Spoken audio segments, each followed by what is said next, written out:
Welcome to the Solo Female Travelers podcast. Here, we go beyond destinations and talk about the parts of travel you don't always hear about. We share tips you haven't heard before, real experiences from the road, and the embarrassing moments that make travel unforgettable.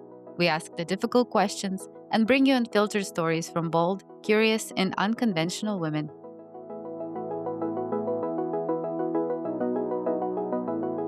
Hello, everyone. I am Mar Pages, one of the hosts of the Solo Female Travelers podcast. Welcome to the show. Our guest today is Marinel de Jesus, a former civil rights attorney who became a mountain nomad, a filmmaker, a tourist equity advocate, and many other things that she will tell us more about today. She's the founder of Equity Global Treks and the Porter Voice Collective, among other initiatives. She was also the director and executive producer of KM82, the Porter Voices of Peru's Camino Inca Trail. Marinel's work looks behind some of the world's most celebrated treks to understand the lives of the porters, the guides, the cooks, and all the other workers who make them possible. She's also an advocate for true community-led tourism and has started many other initiatives in Nepal and Mongolia, including a nomad camp. And today I would like to talk about the realities that travelers don't see, the choices that porters and guides who make all these iconic treks happen actually have or not have, and the barriers that women face in this industry, because they are, another set of challenges that women have on top of the ones that men have. We'll also look at decolonization and tourism leakage, who gets to design and profit from these experiences, and how much of what travelers spend actually stay with the local communities, and how all of us can make better decisions before booking a trek or even a tour. Marinel, welcome to the Solo Female Travelers podcast. Thanks, Mara. Thanks for inviting me. I'm excited to be here and talk about these important topics. Very important indeed. Some people take up hiking as a hobby, but you started taking friends to Kilimanjaro, to Nepal, to Peru, and you were still a lawyer at that time. And that suspiciously sounds like a second unpaid career. Can you please introduce yourself and tell us a little bit about your story and your personal journey from the courts of DC to the mountains of the world? Yeah, so I actually am Filipina. I was born in the Philippines, moved to America. So I'm an immigrant to the US. And as an immigrant, it's a typical life trajectory. I was going to study hard and then get a job and became a lawyer in my career, in my world. So I ended up moving to Washington, D.C., had a successful career as a prosecutor, worked for a long time. And then by the 15th year, I kind of made the decision. It's been kind of like a brewing thing. It's not just like overnight. So for a few years before that, I really felt drawn to hiking and fell in love with it. And then realized that I didn't really want to take the next step of being a judge after 15 years of being a prosecutor.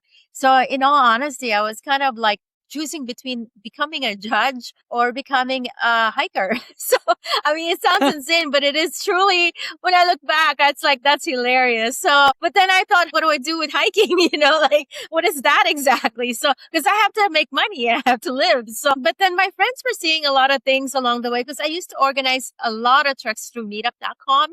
And that was just a hobby, but it turned out to be my training ground, because as a hobby, I went to Peru and brought them to Inca Trail. That was my first time in Inca Trail.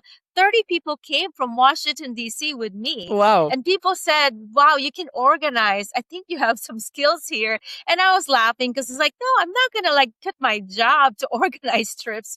And then they were right. At the end of it, I just basically thought to myself, maybe I should start a travel company. That's the way to hike. That's the way to lead trips. And I did in 2016 as part-time kind of project. And then 2017, my mother passed away. And that was actually the turning point. All the fears I had went away. I guess you face mortality and becomes real. Like the question of what do you want to do with your life? You're unhappy and you know it. And you know you can die, you've seen it happen. So what are you going to do with your life? And so for some reason, I went to the funeral. After that, I was very clear. I wasn't coming back to my office. I was never going back. And so that's when I realized I got to start planning how to get rid of my house, how to get rid of a lot of things, and then it was a lot of work to leave America. I eventually got rid of my house and possessions, except for my cats. I moved them to Peru. So they were the only ones that I took with me from my prior life. And that was even a journey, trying to figure out what to do with your pets, because I almost gave them up too. So true story. So it's tough, Wow. shifting when you have all these commitments, but I didn't give them up. And they lived in Peru, and that's where they did pass away a few years ago, but they definitely spent the last few years with me in Peru. And Peru was my starting point, and that's how I got introduced into the Quechua community. And then eventually the KM82 film that you mentioned, because I became friends with the Porter Federation president. I was introduced to him, and then I just asked questions, had tea, and then learned so much about what they're doing and the problems they're facing. And eventually you build trust, like just kind of like, because I'm listening there, I'm like sitting with him. I live with him in the same community. So it eventually evolved into this kind of like, they just want to tell their stories. And I didn't know what to do with it because it was so important to share the story. I realized I should create something. And the Porter Voice Collective was born in 2019. And my only goal was to kind of like research and interview and maybe put them on the platform. And then, but the film came up and I said, maybe we need to do a film because how far can I go with writing a blog? No one really reads blogs. It's hard to market things on the internet these days with blogs. But if I do a film, maybe it's more compelling. And I did. And that's how K82 was born. I just wanted to interview them, capture them on the film as much as possible, and just tell the stories because I often go to a company and talk about this and they deny it, that it exists, the problem, because they always like, everything is fine. That's not true. Oh, our porters are happy. So they're always dismissive. And as a lawyer, I'm always like thinking, oh, you don't believe it? I'll give you evidence. So that's kind of how I like use the film as my proof to prove a case and to win that case. But obviously it's a tough case to win. And I'm going to be honest, even though I do have the proof and the evidence, and maybe at this point people know more about it, nothing is being done really proactively. But I went as far as just gathering the data and research and information that people are always denying. So if anyone wants to deny, you have K82 to share. So that's sort of like the background of the origin story of my life as a nomad and quitting my job and becoming a entrepreneur and now running a nonprofit. And there's many other things that have happened along the way and after that, which I will ask you after, because Sure. just before we started the recording, I was marveling at, I have no idea how you get so many things done, because I have only just one of the 10 things that you're running, and that's more than enough work. But for someone who has never trekked the Inca Trail, can you briefly introduce it and like explain what it involves and how the porters are such an essential part of the experience, even though they are often invisible? Yeah, so the porters work on the Camino Inca, which is a 4-day trek. It's a classic trail that's been known for like decades. I think it's been 50 years or more now. 50 years old of a tour itinerary.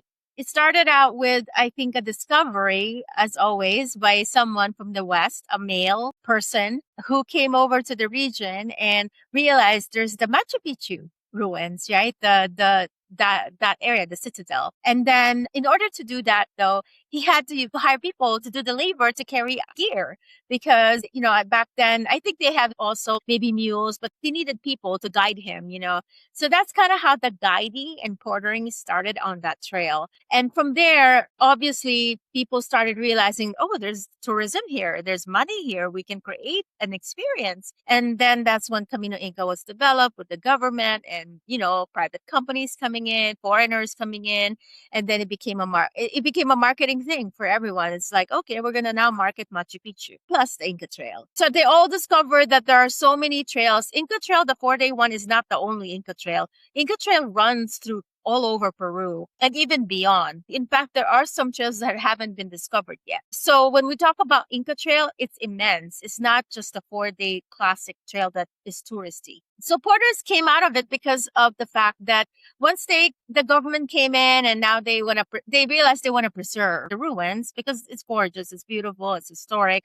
Plus the steps to get there are made of like stones, like stone steps. They want to preserve that. So in order to do that, they want to avoid having mules and animals on the trail. And that's when they thought, okay, well, the humans will carry the bags. And so that's when the portering started. And that became a very, effective way of getting tourists to come without doing the work or carrying their own bags. And to this day, yeah, it's still the system that's still working for the companies. I was researching to understand how many people undertake this trail every year, and I saw between 25 and 30,000 are some of the statistics that are being mentioned, and that there are some rules as to how many people can be on the trail every day, something around 500, is that correct? Yeah, 500 including porters, everyone guides. So the tourist number would be less, but it is 500 a day. Yeah.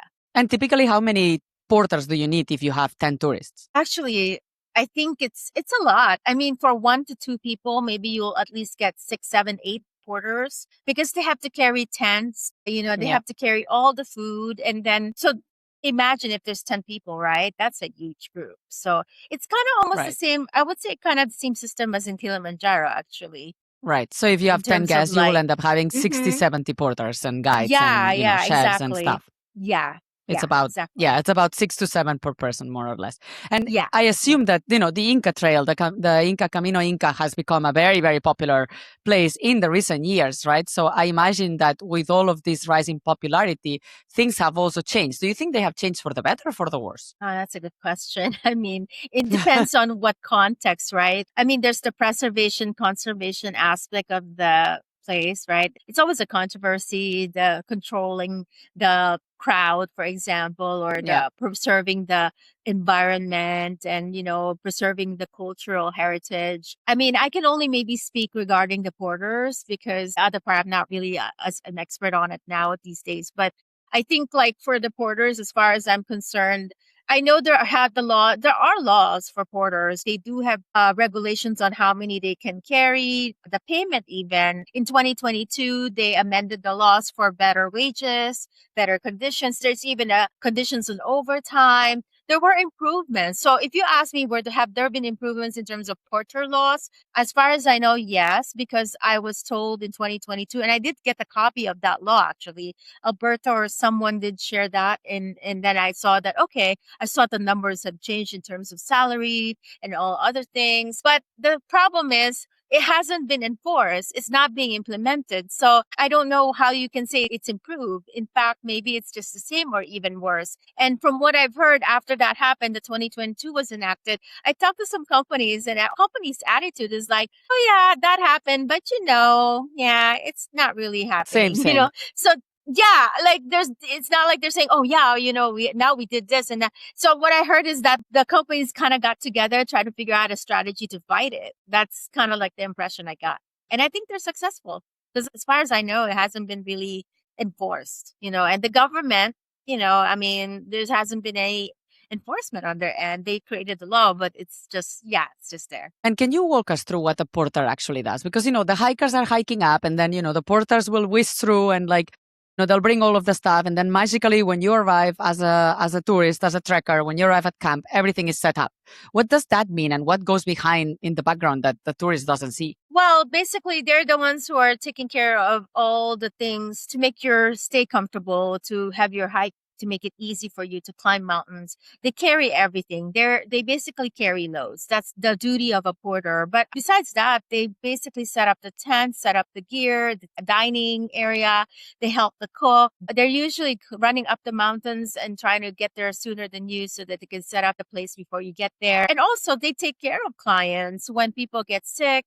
They walk you out if that's necessary, or they can sweep. They can even be at the back of the group and trying to make sure if there's a slow person, the guide may need some help from the porter. They do a lot of different things, but mainly taking care of the clients. Really, they're almost like your parent or someone who's your caretaker, trying to make sure you're fine. So obviously, imagine if you're doing Everest climbs, right? The Sherpa community, who are the high altitude porters. That's a very difficult job, taking care of people high altitude. So this job description is pretty much the same, carrying a lot of things, but also doing other things to make everything better for a client. And that's why they're so essential to everyone. Right. So they'll be packing up the camp and everything once the hikers Yeah. leave, and then they'll rush past and they'll set up everything up. They'll clean.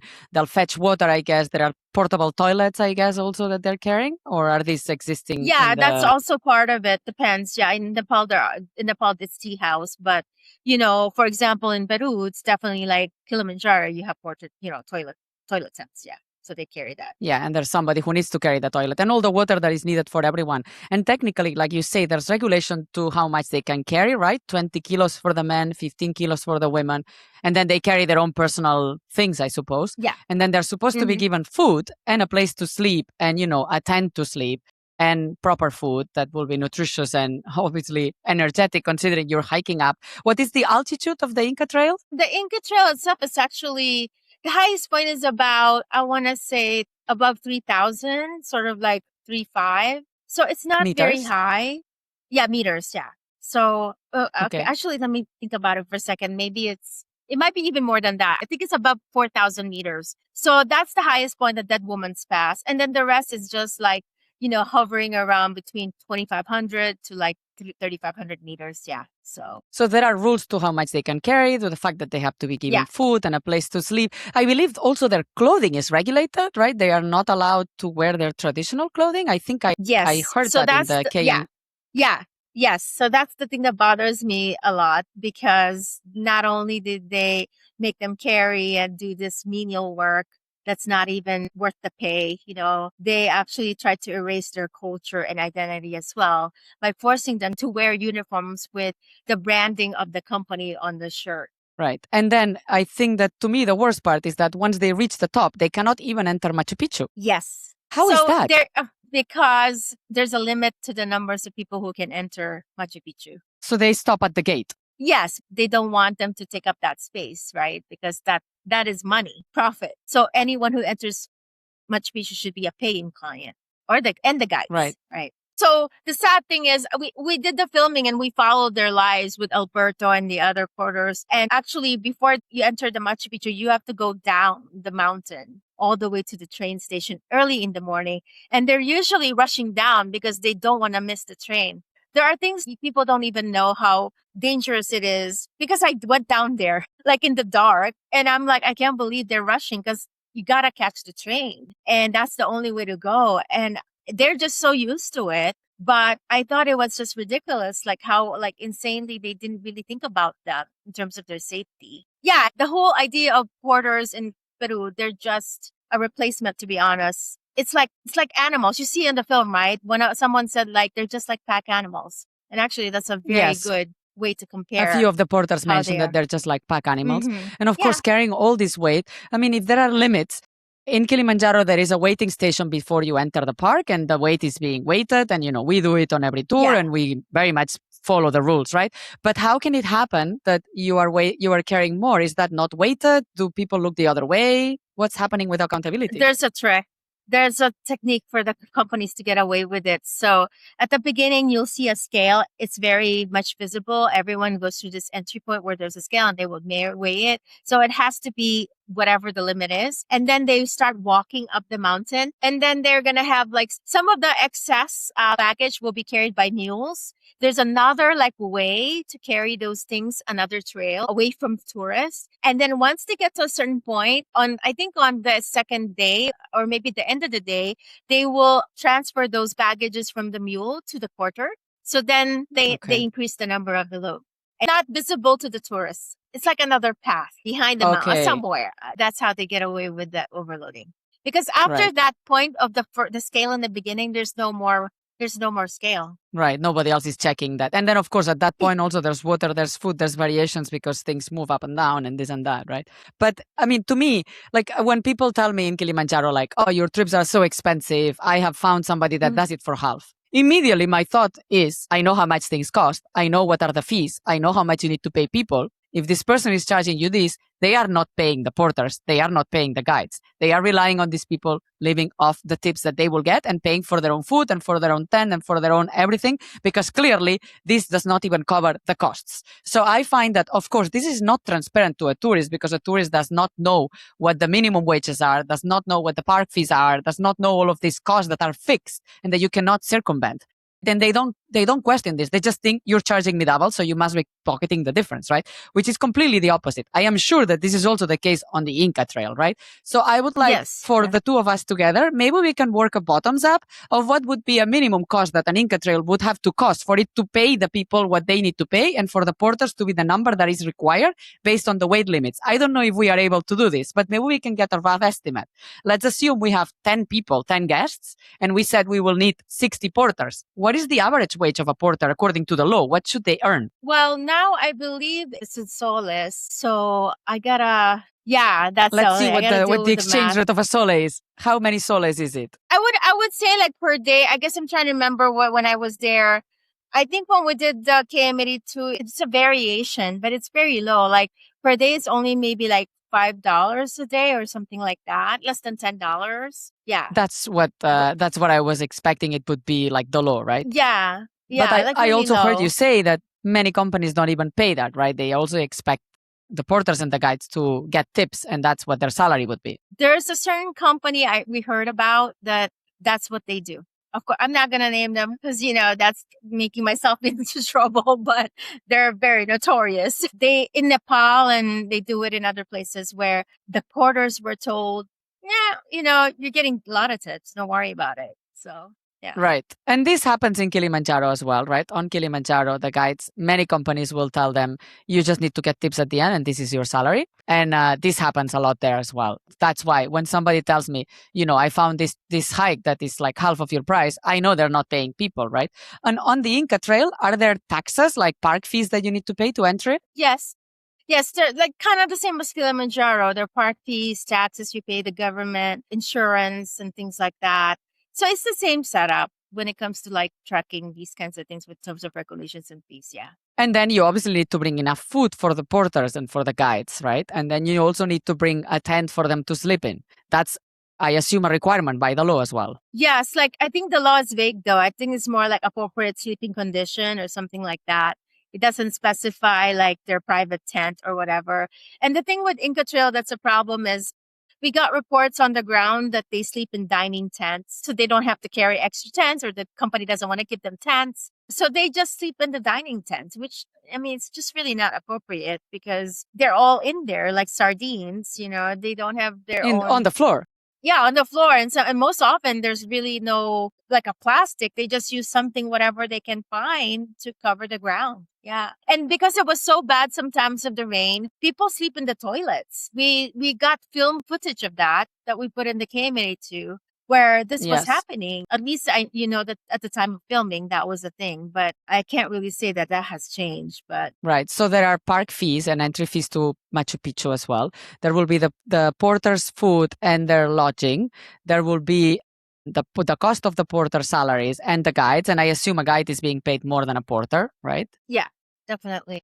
So all of these, I know you highlight all of this in the KMT2, you highlight all of these things, right? So I think that, and these are numbers that people can Google because this is stated in the law, right? So you can calculate how much should be the minimum that you need to pay for that to actually at least cover the cost. And then, of course, people, that there's a margin that needs to be paid to the local company who organizes everything and so on, right? So I know that you've mentioned a few times things that you recorded during your documentary. And I also know because at some point the documentary ends and it says that you were asked to stop. You had to stop because there were threats to your safety and your team's safety. I know also that you mentioned in the documentary that speaking publicly could cost the porter's future work. How did you manage to film the documentary and earn their trust? And how did you protect them? And did you think this was going to happen or did you not consider that this could happen? I mean, I established a relationship early on because of the conversations. I spent time with Alberto and his family and followed him around and tried to understand what's going on. And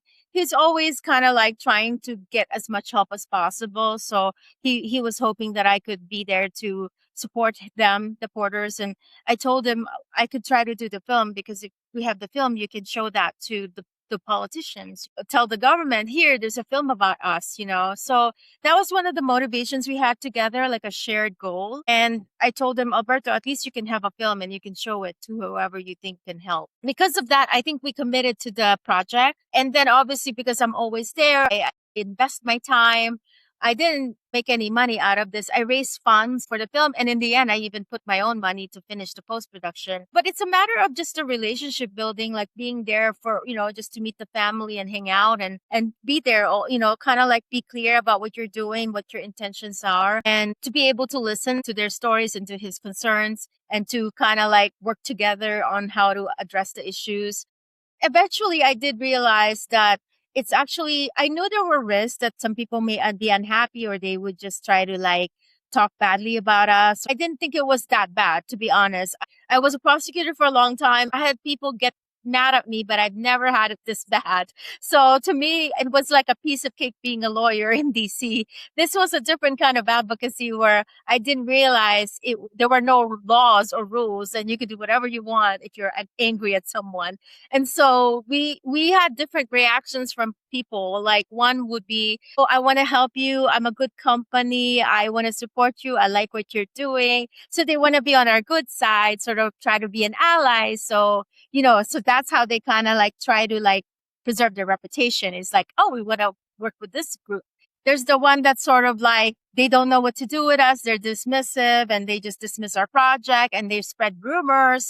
That's very common in the community. They would lie Oof. about it and talk about badly about me. And then people believe it. I mean, really, that's another thing that I was like, wow, they don't verify anything, but if they know the person and the person is someone they kind of look up to, or maybe because they're a tour operator and you're working for him, you just follow along. You follow where the money is, and people are so gullible. And then the third part, the worst case scenario is we want to shut you up, So those are the ones that got really scary where, I got a message on my phone saying, if you come to Cusco, they're going to lynch you.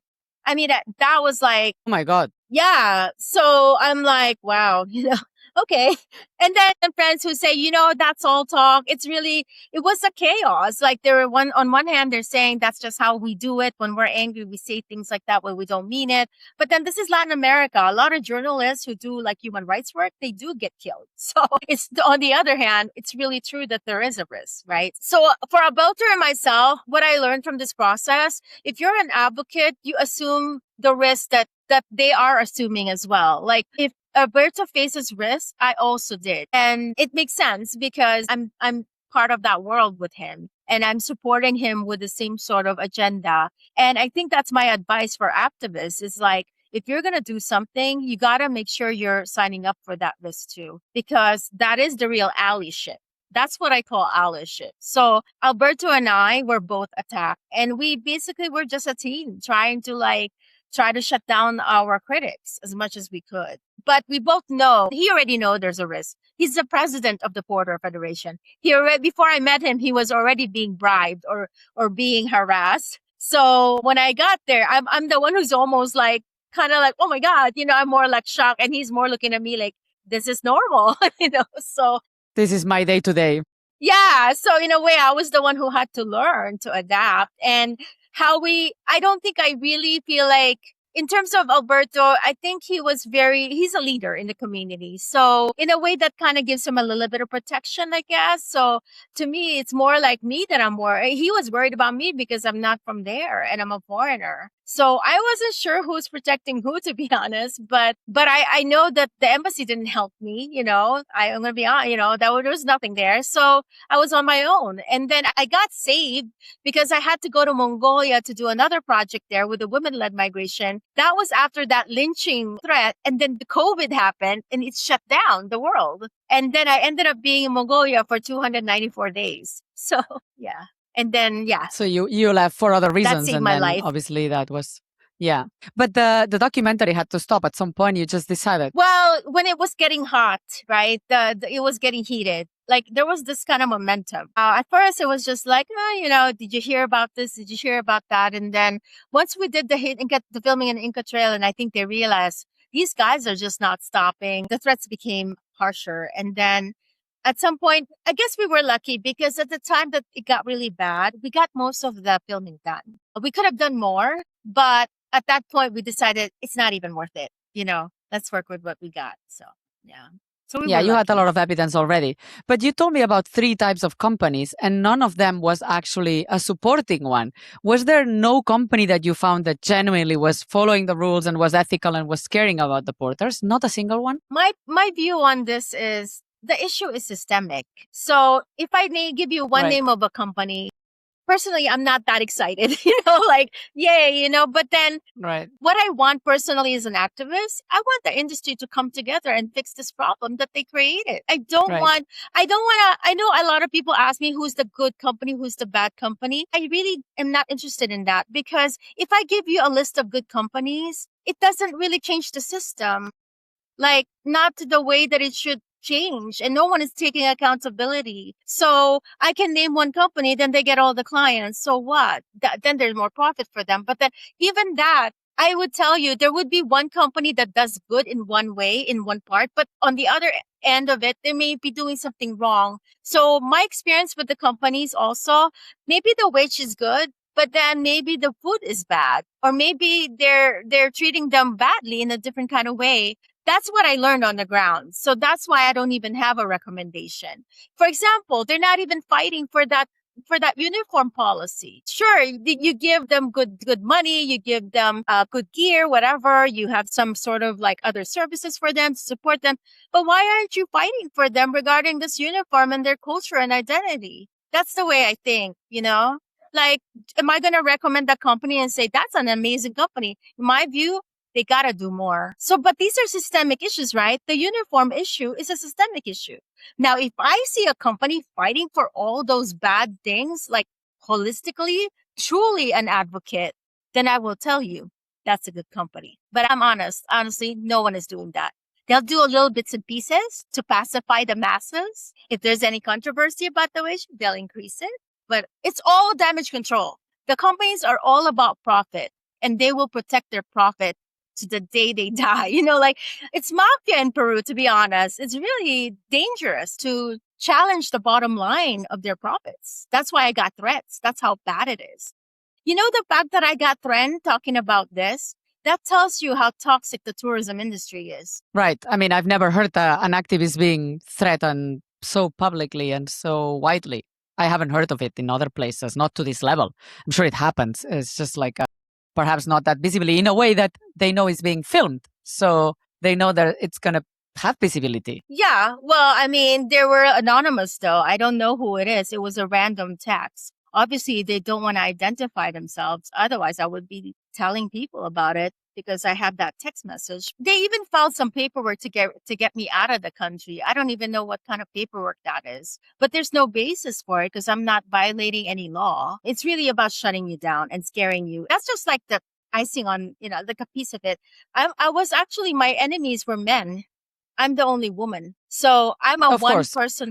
These are like, imagine who my enemies were, like a bunch of men. And it's a combination of tour operator owners and their porters and their guides that have been brainwashed to think that what I'm doing is to make money off of this. So they come up with some sort of rumor about it, and they brainwash everyone to go against our project. But when I realized who my enemies were, it was just led by a specific company. I'm not going to tell anybody who it is, but they mobilized and they planned it because they want me to shut up. They don't want this thing to come out. So, but being a woman is very critical in this whole dynamic. And that's why I work with the women guides in Nepal. That pushed me towards women and gender equity. Of course, they also saw you like, you are a woman. On top of that, how can a woman come and tell me what to do, right? Like there's this extra layer of, on top of that, you're a foreigner. On top of that, you're a woman. Like, who are you to tell me what I need to do and how good or bad I am managing my own business, right? But this is also linked to a little bit to a conversation that we had in a recent episode with Dr. Vinci Ho. I don't know if you're familiar with her. We talked about decolonizing travel. Yeah, I know that you're also very passionate about this topic. And I also know that being Filipino originally, born in the Philippines as well, you've also mentioned a few times that you came from a country that was colonized for 400 years by Spain. So I'm sure that colonial background also has some influence, and you've seen it yourself, right? Like you've seen the vestiges, the impact, the effects of that. And then this power imbalance that you see in the porter world, in the guides world, in countries in the global south by companies in the global north who are the ones who are sending customers, right? There's always the philosophy and the take of like, oh, we're providing jobs. And, if that person doesn't want to do this job, well, they could, they just shouldn't take it, right? They should just not do the work if they don't want to do the work, right? But that also talks about a certain power imbalance, right? I mean, what are the alternatives for porters or guides in the Inca Trail? And do they really want to do the work? You actually, I've listened to one of the podcasts where you were talking about the fact that many of these porters would rather not do this work if they could choose, which made me reflect quite a lot because, our company was created to create opportunities for women in tourism because women don't have as many opportunities as men, right? And of course, it's the same philosophy of providing job opportunities. And it made me stop and think, are we doing the same thing? But can you tell me a little bit more about this? Are porters really not interested? What would be their alternatives? Can they really refuse work? And what is like the misunderstanding in this whole philosophy of like, I'm coming here and I'm giving you my money and you should be grateful for it? Yeah. You know that concept that you shared about if they're not happy about it, why can't they just quit if it's really that bad? I think that's coming from a very privileged standpoint because that comes from a place where you have choices, right? And you even probably have a system that works for you where your human rights are respected. And that's like America, for example, right? I can give you, because I lived in the US and I lived in the Philippines. I will tell you this concept that we just talked about. That's the concept that is the norm in the Philippines. I've had friends and family members who are stuck in a job that they hate, but they don't quit. That's actually normal. The reason is because you have no privilege. You have no choices. You have no power. The dynamics doesn't go by your favor. So I think for us who live in America, it's easier for us to cast judgment on that decision and say, I don't understand. If you're not happy, leave. That's a typical American Western standpoint. And then, but as a Filipina, that to me, with my family in the Philippines, that's not something we think. When people are having a hard time with their jobs, we stick through it because there's not a lot of options. So it's very much location based. It very much is based on the economics of the country and the place you live in, whether you have privilege or not.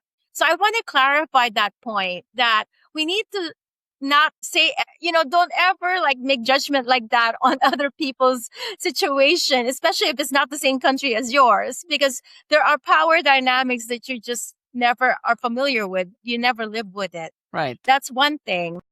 That's a very harmful comment to say about the Peru porters, the Nepali porters, And based on our research, this is the idea of like, do they have a choice? Sure, you can say they do, but really in reality, when there's lack of jobs, lack of training, lack of resources, there really is no choice. So the realistic answer to it is that no, there isn't, because there's no other way around it. If I quit this job, there's nothing lined up, and it's gonna take me years to find another job to feed my family. So the porters who work in Nepal, Peru, Tanzania, they're like in it because it's a survival. They are left with no choice, and that's why they're doing it.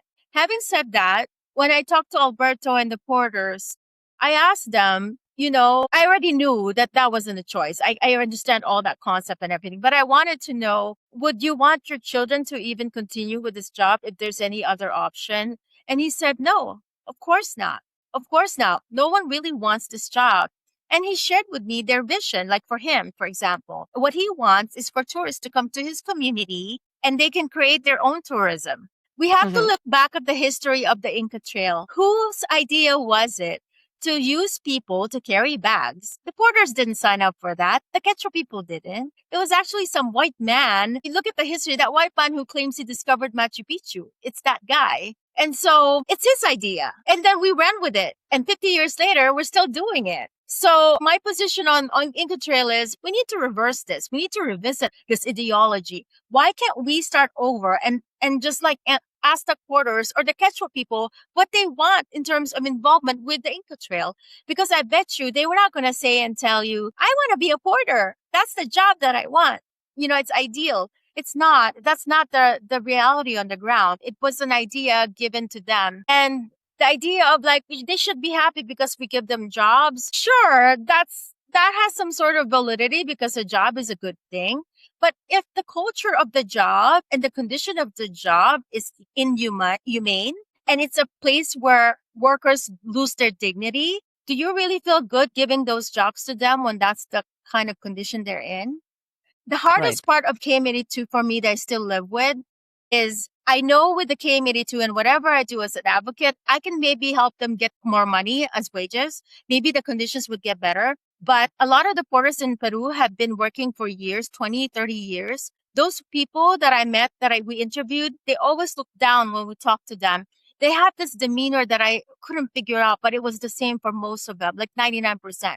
And I realized they lost their dignity working 20, 30 years as a porter. And when I realized that they've lost dignity when they talk to me about their job, I thought to myself, no matter what I do as an advocate, that's one thing I can never give back to these people, the ones that have been working forever. I can never give back their dignity. It's gone. that's the thing that I am like very frustrated with what the system has done to them. And sometimes it's irreparable. We can give them all the money, but not the dignity. So, Right. But there's perhaps there is a distinction between the work itself not being something that people aspire to do. Although many, I know in Tanzania at least, many were looking forward to getting a porter's job or a guiding job because the alternative is not job at all, right? And for women, the alternative is staying in the village and taking care of your children, getting married, and that's it.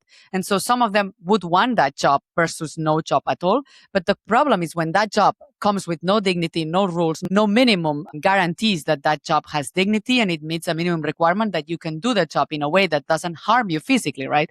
I remember listening to many of the porters in the KM82 saying that, they can no longer move their arm or they can no longer walk and they have like pain that's forever because instead of carrying 15, 20 kilos, they were carrying 35 or 40, right? So they were not following the rules. So if all of this continues like this and porters don't want to be porters and they are working hard so that their children don't have to be porters and therefore they move over like away or like they take other jobs or they create tourism in businesses or like at some point the porter work is going to end, right? And then who is going to carry all the things up, right? How will, the Inca Trail as a tourist attraction will end unless there are porters. They are essential to the experience. They are. So my position on that, there is a conversation and an idea where why are we having people carry other people's stuff? I'm a backpacker. I carry my own stuff. I actually go trekking 1 week carrying all the food and items in my tent. So my position on it can be done. Maybe Inca Trail is meant for people. If porters are gone, it will just be for those who want to carry their own backpack. They're the backpackers kind, not the ones who want to employ someone to do the labor. So yeah, I support that. In Nepal, there are people who are doing that. They're carrying their own pack, and I support that because you're not putting it on others and creating this system that's exploitative, right? So there are people who take that position that I'm never going to hire a porter for that reason. I'm never going to play that game with the system, and I respect that because I'm a backpacker too, and I would carry my own stuff. So if there are no more porters, that's one solution. And I'm an avid fan of that because I think there are certain limits. Not everyone has access to mountains. It's a different kind of travel. Let's be honest. But I think what's happening these days that I'm like, look at like Everest Base Camp. It became so luxurious. It opened up to people who don't even have climbing experience. That's dangerous because certain mountains are meant for just people who have skills. And that's okay. If you can't do that, then just come to Machu Picchu and see Machu Picchu. It's a park. There's an entrance. You can go there by bus. But the Inca Trail itself, maybe that's just meant for people who have skills. And that's fine because we also have to respect the mountain and we have to not lose the integrity of that type of travel. Like now Everest Base Camp is like they have espresso machines at the camp. What kind of people are you attracting if you have an espresso machine and a sofa and a luxurious bed, And these are the people who don't carry anything. So,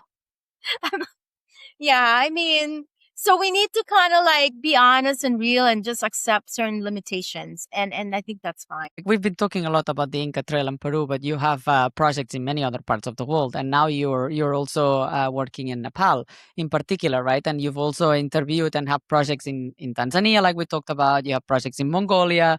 Do you see the same challenges faced by porters, cooks, guides everywhere? Yes.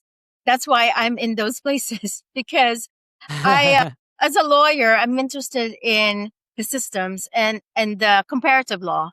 To me, I'm very interested in comparing case studies. And so I was curious in Peru, but then I realized I got to look at other places to compare what's going on. And it's so similar that I have to say some of the big companies that are players in Peru are also in Tanzania and Nepal. And I'm not going to name who they are, but they're big and they conquer all regions, So this is what, to me, that's fascinating because what they do in Peru is what also they're doing in Nepal. And then the level of complaints and the type of complaints from porters in different places are the same. I even talked to someone here in Nepal yesterday about it who's working on the issues of porters here. And I told them about the Peru porters and said, that sounds exactly like the same thing we're hearing. Perhaps it's these big international companies that exported the same practices from Peru into Kilimanjaro, into Nepal, into other places. Mm-hmm.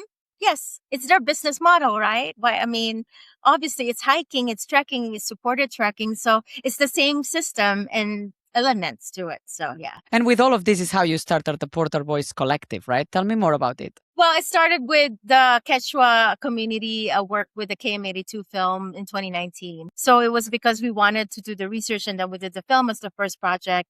And then it's just recently last year that we finally created a board, a group of board members. And there's now 5 of us on the board. And we basically wanted to do other things, storytelling. We use media to tell stories of the border life. And the guides are now part of it as well. And the reason is because I realized you can't like separate the two.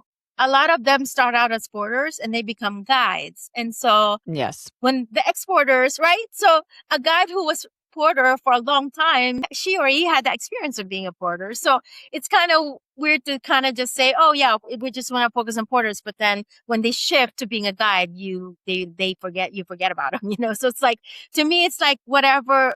It's very connected. That's kind of like the advancement that happens with porters. But also, having said that, guides also face inequality, especially women. The males, yeah, they have their own set of challenges. There can also be like underpayment and all that.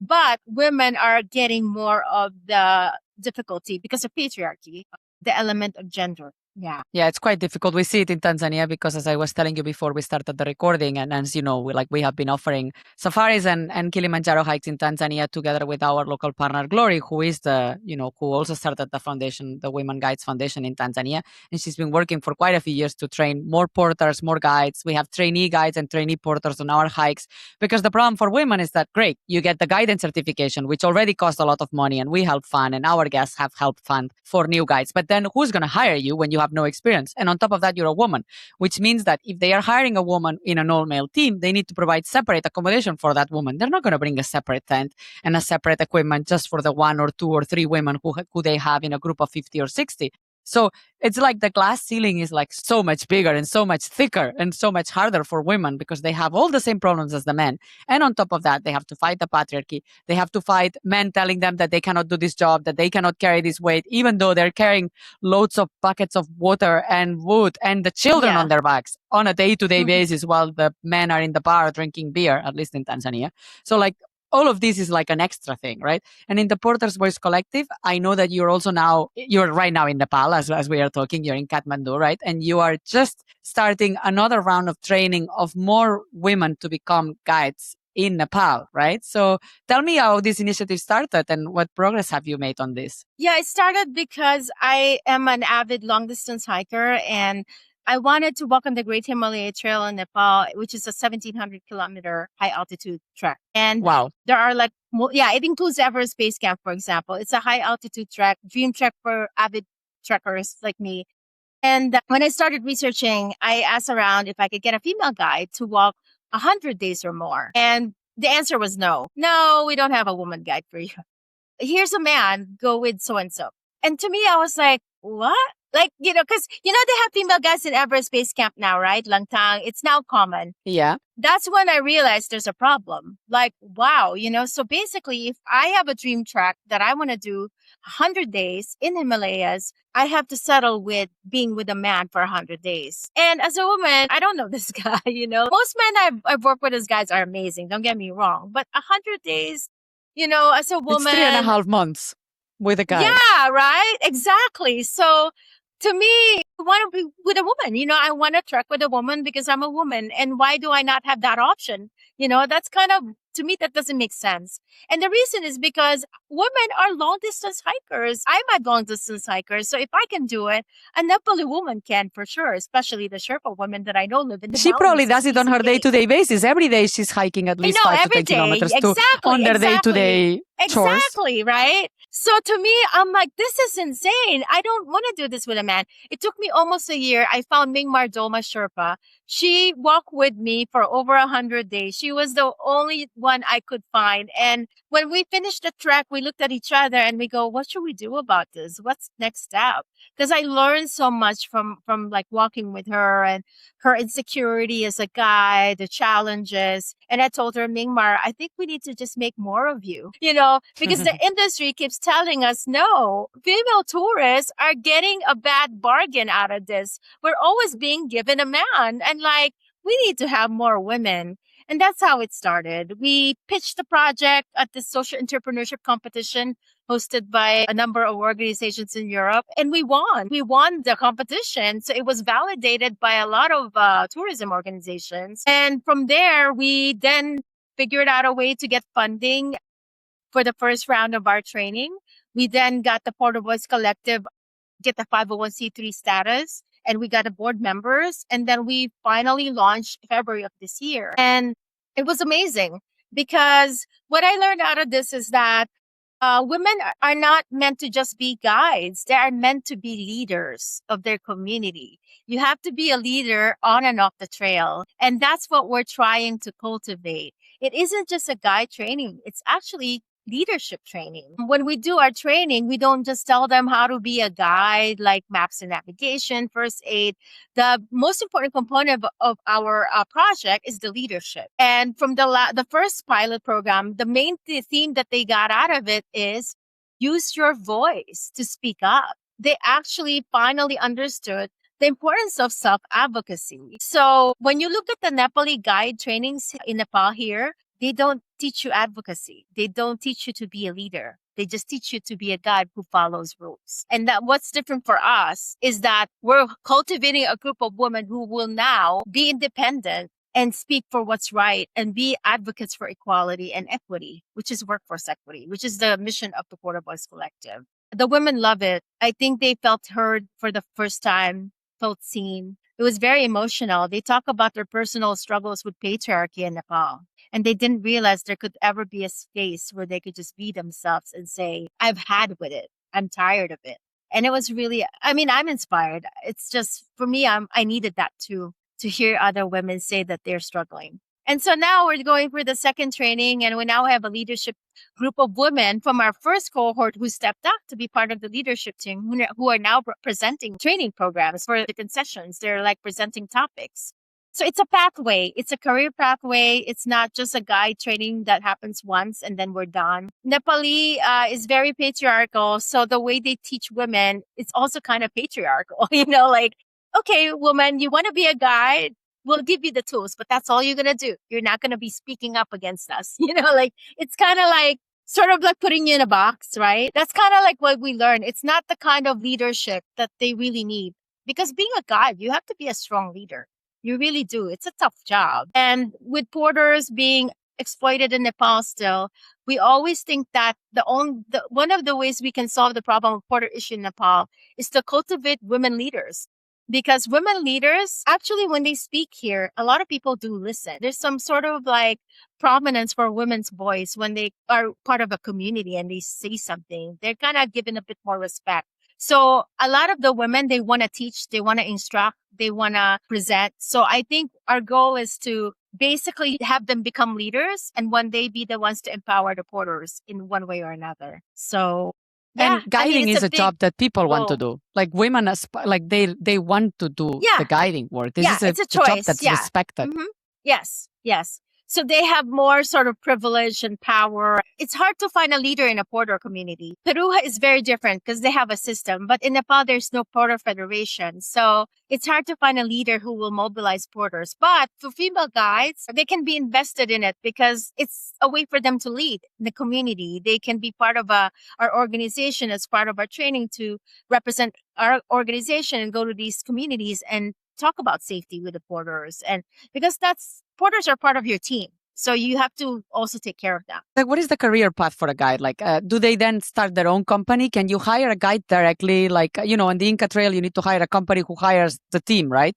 But in Nepal, can you hire a guide directly? Can you make your own team? Do they work as independent contractors? Do they work for companies? And if they work for companies, do they struggle with this leadership and with this speaking up that maybe the tour companies don't want them to do? So there are different scenarios. One is a freelancer. You basically your own boss. You basically find tour companies and building relationships with tour companies so they know you. And then you luckily maybe get a job, a contract, not a contract even, but just like a trip. They'll give you a trip, do this. If you do well, they keep hiring you, right, for that trip. So that's a freelancer. That kind of situation, you basically have the power to say no, or yes to any kind of work. There's also people who work for big companies who have a contract with them And they are very much controlled by the company, like how they deal with clients. They have to write reports, right? So that's the one where, honestly, we were just talking to one of the women actually, and she said there's no way for them to really speak up. It's their boss, right? It's their employer. And because they have a contract and they can't work with anyone else, they're not freelancer. They're almost at the mercy of the boss, of the employer. So if there's a client complaining, then obviously they got to deal with that and, basically try to make the best to kind of like appease the employer, right? So there's less power in that kind of scenario. There's less opportunity to use your voice because you're going to lose your job if you speak up, right? So I think for us, we really want to support the freelancers because I think they're the ones who are going to change the industry because they have more ability to speak up.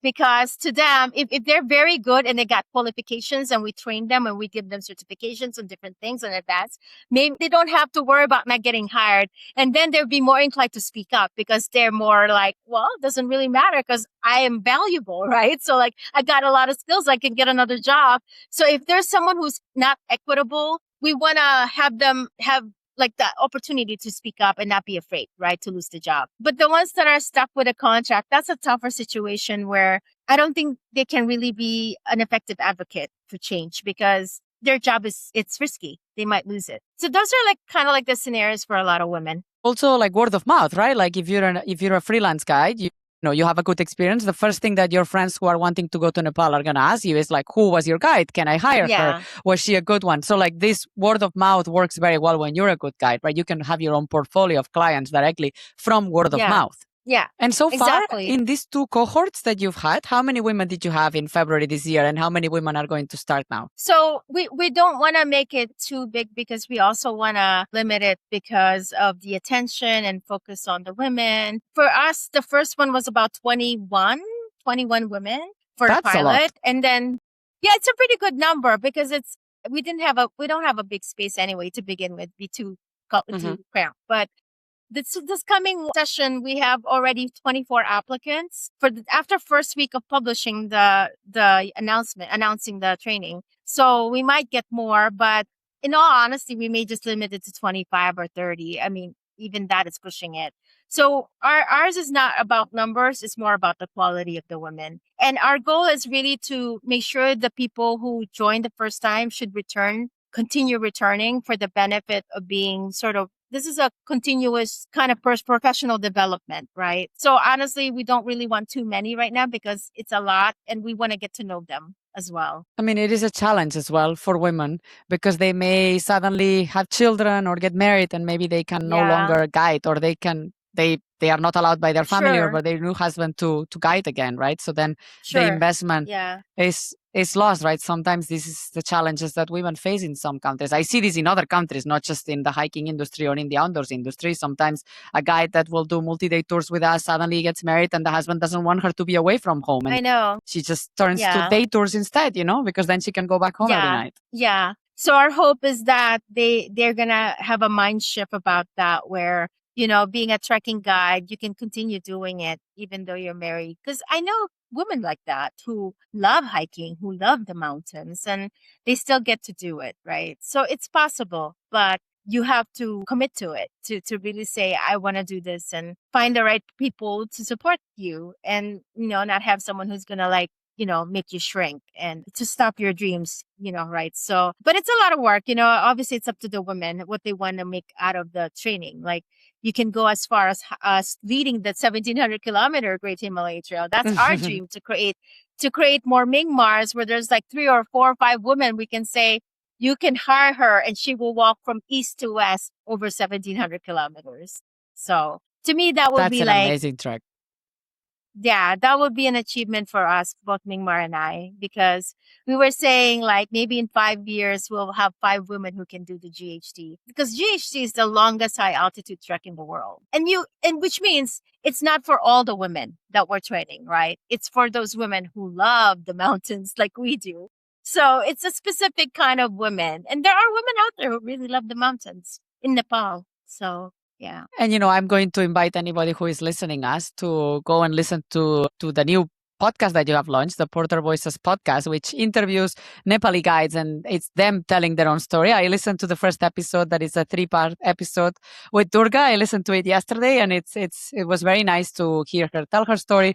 This is a story that I have heard in Tanzania, which is more familiar to me as a destination. I'm sure that many others will have similar stories of customers not being happy with the level of English, poor companies not being happy or not paying well, or the society telling you this is not a job that you should be doing. This is not a job that you can do. So I invite everybody to go and listen to the Porter Voice Collective podcast. And I wanted to also end a bit on a high note, because sometimes when I have these conversations about unethical, harmful practices from tour companies, I have also the fear that, people listening, travelers, people don't want to do harm, right? They don't want their vacation to do harm to anyone. But sometimes you don't know what you don't know. And you also don't know what questions to ask. And you don't know where to go and look for the right answers either, right? Like I'm asking you, are there good tour companies in the Inca Trail? And you're telling me there's not one perfect one either, right? So that's a bit discouraging. I would like to end on two things. One is, can you please tell me all of your projects that you are running? Because we've mentioned quite a few, but I know there's more, and we didn't even have time to talk about Mongolia. And can you also tell me of some organizations, charities, and community-led initiatives that you think are doing a good job that you're familiar with, that people can go and check themselves? Yeah. So for my end, well, we have the training, obviously, with the Himalayan women trail leaders. We have trips coming up also because I have trekking companies. I know it's like very difficult to hear that, oh yeah, there's not a lot of companies, but I always tell some people who want to support our work that if you want to help, there are ways you can donate and be a sponsor for our podcast or donate to Porter Voice Collective. But some people, they support us by joining our Himalayan Women Trail Leaders trucks, because when they join, they don't have to think about the inequity issues because we're very much on top of it. My organization basically follows the equity mission. And so the women are being paid well and the porters are being, we make sure that they're treated well. So that's another solution. Like if you don't want to kind of like research everything. Some of my clients will just say, you know what, I just want to support you because I know I've already read what you're doing. So let me just join your trip. So then they don't have to think about anything else, right? But some people like to listen to the podcast, and that's like very disheartening to hear. And then, so that's kind of one thing that makes it easy for people who want to go on a tour. The other project that we have is the Mongolia camp. It's a 30-day program with the Eagle Hunters English camp. You teach English for 30 days, but also immerse yourself in culture. And that's a very much community-led. My co-creator is someone from Mongolia who actually created the program with me and picked the students and the homestays. And it's their vision and how they want to run it. So it's going on 4th year now, this coming next year. It's been a success. It won an award as well in tourism and been backed up with other supporters as well. There have been grants for that we received also for that project. So yeah, that's another thing that you could do if you want to do something that's really community led. And that's 30 days living with the community in Mongolia and helping teach English. Yes, exactly. And you basically become part of the community. Honestly, people will never forget. And it's very limited. We only accept 6 people at the most, usually, maybe 8 if we want to push it. But it's really very intimate and people will really get to know you as a volunteer and someone who's investing in the education of the kids. Everyone wants to learn English, and it's so special for the kids to hear from a foreigner who's really there every day teaching them. Yeah. So we have Equity Global Treks for the tours. We have the Himalayan Women Trail Leadership Training. We have the Porter Voice Collective. How is the name of the Mongolian camp? Kusvegi English and Nomadic Culture Camp. Okay. Then there's the KM82 documentary that people can watch. It's on your website as well. Other initiatives that you're involved in? I hope not. I think that's enough. This is why at the beginning I was like, how do you manage all of these things? I don't know. I have only one of those 5 and that's already my full-time job. And then for donations, I know that people can go to your website and they can make a donation if they want to contribute. To give an idea, how much does it cost to train one woman in the Himalayan Trail Leadership Training that you're giving now? What would be if somebody wants to make a donation that would contribute to the entire cost of a training of one woman? How much would that be approximately? Okay. Yeah, so I can give you an example. We're looking for partners to teach first aid, like advanced first aid.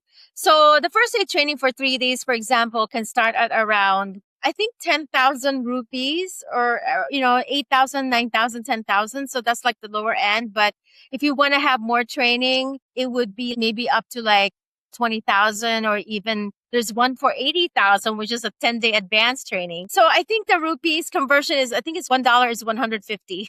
So just So 10,000 rupees is $65. That's it. Yeah. And that's for like a group training. So one slot for that training for a woman for 3 days of first aid is $65. Yeah. So it's not even that much. Yeah. So if somebody donates like $100, $200, they're already significantly contributing to the training of this cohort that you have now starting in August. And that would mean another 20, 25, 30 women joining the hiking world as guides in Nepal. Great. Yes. Yeah. So it's not much. Well, I mean, I know that I could be talking to you forever. We've briefly mentioned this before we started the recording, that I was thinking out loud this morning and thinking maybe we could partner with you and offer one of these hikes in Nepal with the women that are being hired now as trainee guides alongside other, Mingmar or other one of your more experienced guides.